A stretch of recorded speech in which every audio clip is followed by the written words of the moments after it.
जय हिंद मेरे प्यारे बच्चों, आप सभी का स्वागत है। आज हम फिर से एक्सरसाइज 4.1 का प्रश्न नंबर 2 का पहला क्वेश्चन को हम लोग सॉल्व करते हैं। तो पहला क्वेश्चन दिया क्या है कि एक आयताकार भूखंड का क्षेत्रफल 528 मीटर स्क्वायर है। क्षेत्र की लंबाई मीटरों में चौड़ाई के दुगुने से एक अधिक है। तो हमें भूखंड की लंबाई और चौड़ाई ज्ञात करनी है। इस सवाल का निम्न स्थितियों को द्विघात समीकरण के रूप में निरूपित करना है। निम्न स्थितियों को द्विघात समीकरण के रूप में सिर्फ निरूपित करके आपको छोड़ देना है। ठीक है, तो क्वेश्चन 1 में दिया हुआ है कि एक आयताकार भूखंड का क्षेत्रफल, मतलब एक आयताकार भूखंड बनाएंगे हम लोग। भूखंड का मतलब क्या होता है? जमीन, है ना। जैसा कि हम ये बना लिया, ठीक है।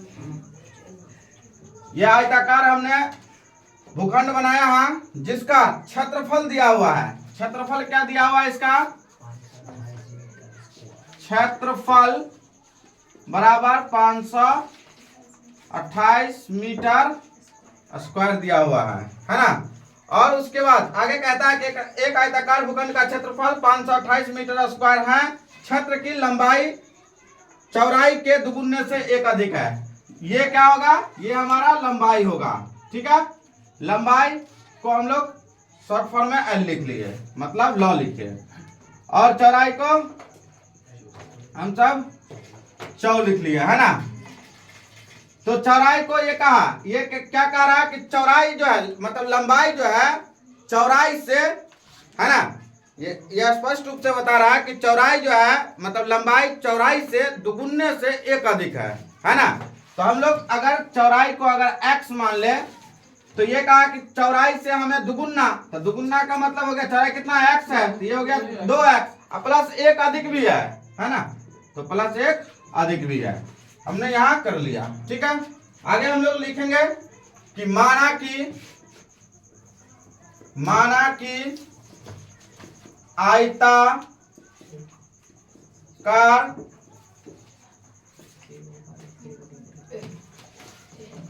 भूखंड का चौड़ाई बराबर कितना? x मीटर में हम लोग मान लिया है ना। और इसका लंबाई जो है, लंबाई वो कितना माने हम लोग? 2x प्लस 1, 2x प्लस 1, ठीक है।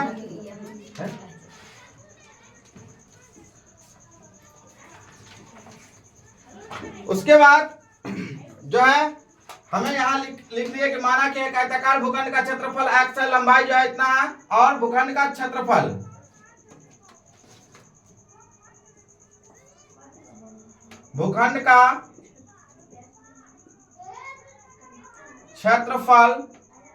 बराबर 528 मीटर स्क्वायर दिया है।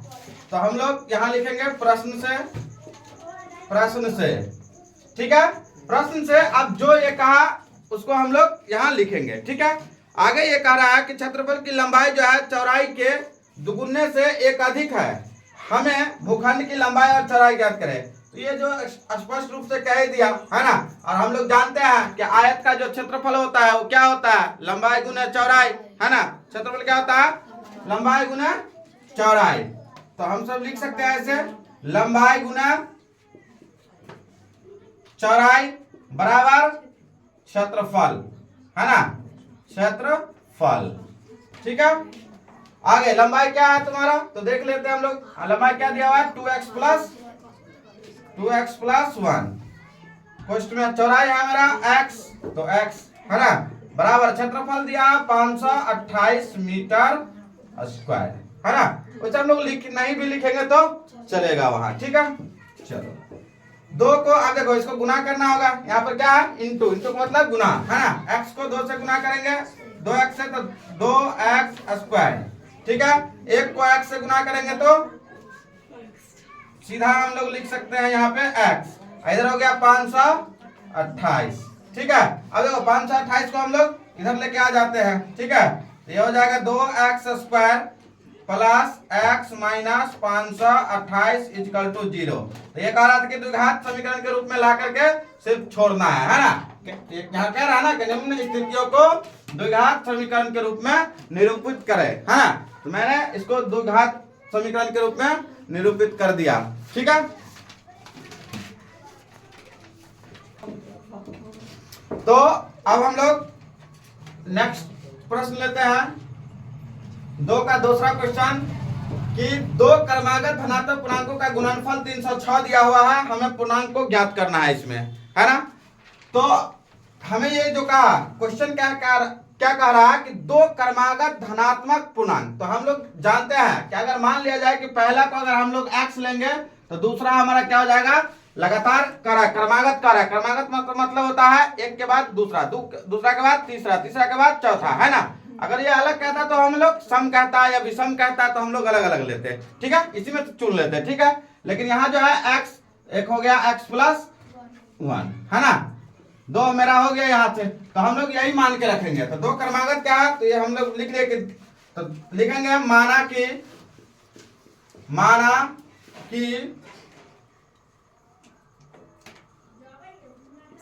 पहली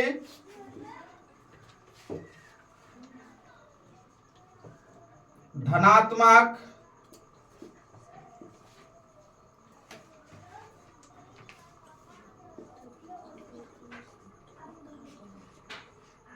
संख्या बराबर x, दूसरी धनात्मक, यहाँ पे हम लोग पूर्णांक में लिख सकते हैं, ठीक है, हम लोग सीधा ऐसे लिख ले, दूसरी धनात्मक संख्या जो है हमारा क्या है, क्या हो जाएगा इसके लिए x प्लस 1 हो जाएगा, है ना। प्रश्न से कहता है कि 2 क्रमागत धनात्मक पूर्णांकों का गुणनफल, 2 क्रमागत धनात्मक पूर्णांकों का गुणनफल 306 है ना। तो ये कहा गुणनफल, तो मतलब दोनों को क्रमागत को गुणनफल बराबर 306 है, तो ये तो एकदम स्पष्ट है। x को हम लोग x प्लस 1 से हम लोग गुना कर देंगे, बराबर में 306 कर दिया, है ना। x को x से गुना किया तो x स्क्वायर प्लस x बराबर 306, यहाँ हो गया x square plus x minus में 306 इक्वल टू 0। ये हमारा आ गया द्विघात के रूप में, है ना। यहाँ भी कह रहा है कि द्विघात समीकरण के रूप में इसको निरूपित करें, तो ये हमारा द्विघात समीकरण के रूप में निरूपित हो गया। प्रश्न नंबर 3 में दिया हुआ है कि रोहन की मां उससे 26 वर्ष बड़ी है। क्या कहा क्वेश्चन, कि रोहन की मां उससे 26 वर्ष बड़ी है, उनकी किससे बड़ी है, तो रोहन से बड़ी है। मां तो भाई बड़ा तो होगा ही ना, हाँ। तो ये कह भी यही रही है कि रोहन की मां किससे बड़ी है, रोहन से 26 वर्ष बड़ी है। तो हम सब मानेंगे क्या चीज, कि माना कि रोहन का उम्र या आयु, है ना, उम्र या आयु, है ना, हम लोग उम्र लिख लीजिए, ठीक है, आप आयु भी लिख सकते हैं, ठीक है। तो उम्र कितना हम लोग मानेंगे, x वर्ष उसको मान लिए कि वो रोहन कितना वर्ष का है, x वर्ष का है वो, है ना। अब हम लोग उसकी माँ को मानेंगे कि रोहन की माँ की उम्र या सीधे माँ की उम्र, है ना, माँ की उम्र, ठीक है।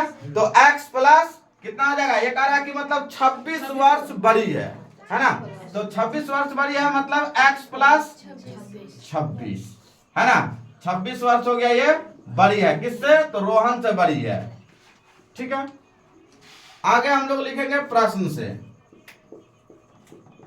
हम लोग यहां भी लिख सकते हैं एक लाइन जो ये कहेगा आगे उसका, लेकिन हम लोग सीधा यहां आते हैं क्योंकि वहां भी लिखेंगे तो वही लिखना पड़ेगा जो हम यहां लिखेंगे, ठीक है। तो हम लोग प्रश्न से लिख लिए, अब प्रश्न से आगे हम लोग फिर से पढ़ते हैं। अब कह रहा है कि रोहन की मां उससे 26 वर्ष बड़ी है, उनकी आयु का गुणनफल, क्या कहा कि उनकी आयु मतलब उम्र, आयु और उम्र क्या है, बराबर है ना, जिसको हम लोग आयु बोल सकते हैं, उम्र बोल सकते हैं, है ना। तो वो कह रहा है कि मतलब आयु का यानी उम्र का गुणनफल जो है कितना है, अब से 3 वर्ष पश्चात 360 हो जाएगी, है ना। तो प्रश्न से ये कहा कि मतलब इसका गुणनफल, किसका गुणनफल, कि मतलब जो है x और x प्लस 26 का 3 वर्ष पश्चात का है ना। तो 3 वर्ष पश्चात हम लोग जब भी ये कहेगा कि 3 वर्ष पश्चात, तो हम लोग क्या कर देंगे, माँ की उम्र में से, है ना, माँ की उम्र में से हम लोग 3 वर्ष पश्चात जो है उसको हम लोग घटा लेंगे, ठीक है। तो हम लोग कहेंगे क्या कि x माइनस 3 वर्ष पश्चात, देखें तो पश्चात का मतलब बाद होता है ना, पश्चात का मतलब बाद, मतलब x प्लस 3 वर्ष हम लोग जोड़ देंगे उसको, है ना। चलो, पश्चात मत का मतलब बाद, तो x प्लस 3 वर्ष हम लोग किस में जोड़ दिए, रोहन में जोड़ दिए। जबकि कि मान लिया माँ का उम्र बढ़ेगा तो रोहन का भी उम्र बढ़ेगा, है ना, जोड़ना तो दोनों में पड़ेगा। तो हम लोग इसीलिए x प्लस 3, आगे क्या कहा कि दोनों का गुणनफल, तो गुणनफल इसका कितना है, x प्लस 26। अब इसमें भी कह रहा है कि 3 वर्ष पश्चात, तो 3 वर्ष पश्चात इसको भी कर लिया। अब बराबर में कितना हो जाएगा, तो 360 हो जाएगा, तो 360 कर लिया। अब हम लोग इसको पहले सॉल्व करना है कि x प्लस 3, तो x plus 3 into x plus 26 और 3 29, अब बराबर 360, है ना। अब देखो x को x से गुना करेंगे तो x स्क्वायर, x को 29 से गुना करेंगे तो 29x, 3 को x से गुना करेंगे तो कितना हो गया, प्लस में 3x प्लस 29 को 3 से गुना कर लो तो 9 तिया 27 के 7 हासिल 2, 3 दूना 6 आ 2 8, है ना, अब बराबर 360। अब हम लोग क्या करेंगे, एक्स स्क्वायर प्लस 29 और 3 32 एक्स प्लस 87 माइनस 360 बराबर में 0, ठीक है। आगे हम लोग चलते हैं तो एक्स स्क्वायर प्लस 32 एक्स, अब देखो यहाँ माइनस में ज्यादा है ना, तो यहाँ क्या आ जाएगा, अब माइनस आ जाएगा ना।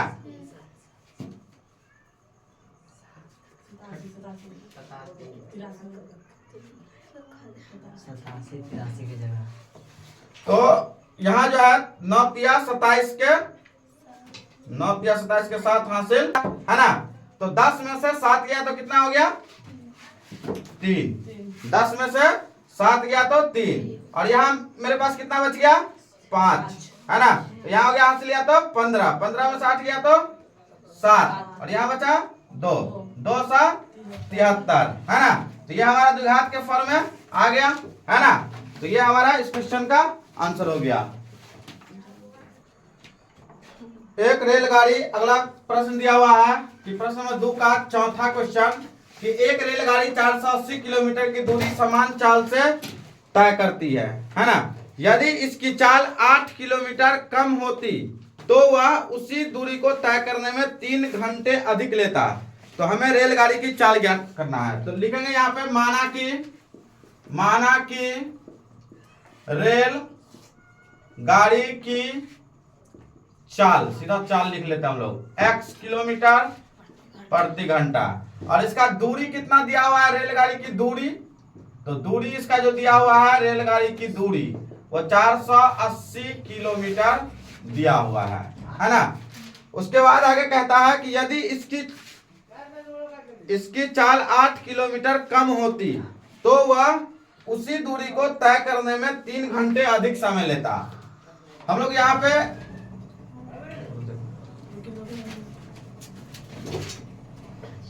यहाँ से क्या होगा, तो हम लोग जो है इसका समय बराबर क्या लिख सकते हैं यहाँ पे कि समय बराबर होता है दूरी बट्टे चाल होता है ना। तो हम लोग दूरी क्या है इसका, तो दूरी है इसका हमारे पास 480 किलोमीटर दिया हुआ है, और चाल कितना है, x किलोमीटर, है ना।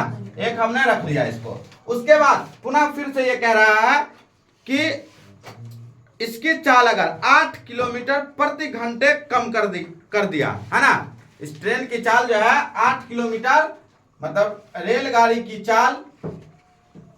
यहां से हम लोग प्रश्न से भी लिख सकते हैं। प्रश्न से कहता है कि रेलगाड़ी की चाल जो है, मतलब जो है रेलगाड़ी की चाल, रेलगाड़ी की चाल 8 किलोमीटर प्रति घंटा कम है ना, मतलब घटा दिया।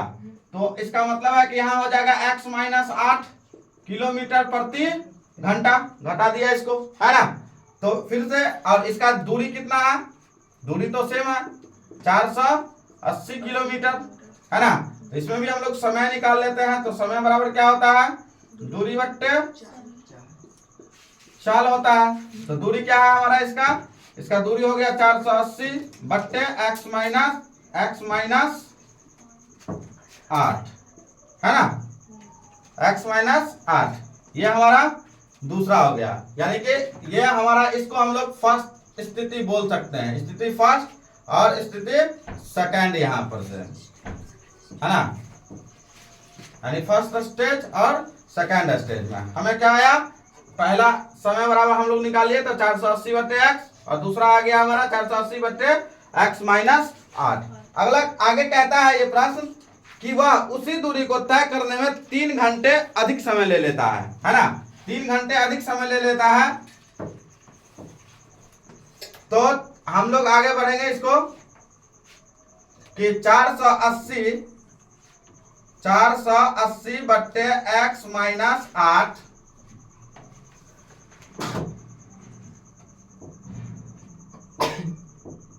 480 बट्टे x माइनस 8 माइनस x बट्टे x नहीं, 480 बट्टे x, 480 बट्टे x बराबर 3 घंटे, है ना।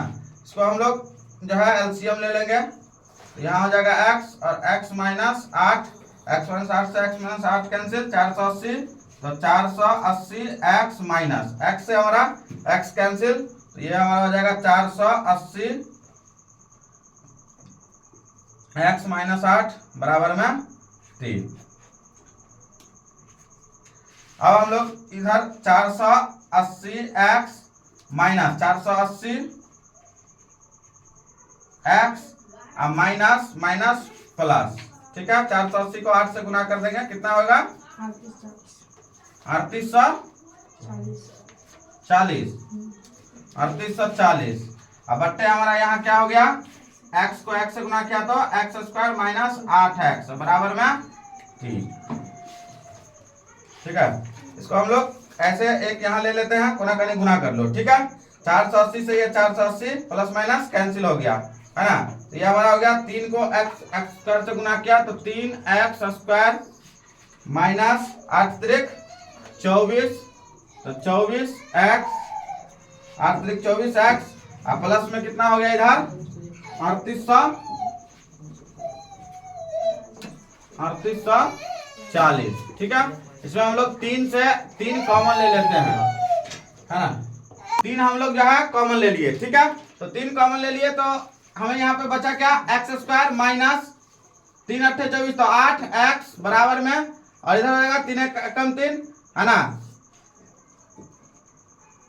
3 से हम लोग इसको, इसमें भी हम लोग या तो 3 से हम लोग यहाँ 3840 ऐसे रख भी सकते हैं सीधा, है ना, ऐसा रख लिया। फिर हम लोग जो है 3 से इसको काट लेंगे, तो यहाँ बचेगा क्या, x स्क्वायर माइनस 8x बराबर में 3840 भागा 3 कर सकते हैं, ऐसे भी कर सकते हैं हम लोग, है ना। तो 3 से हम लोग काटेंगे इसको तो 3 एकम 3, है ना।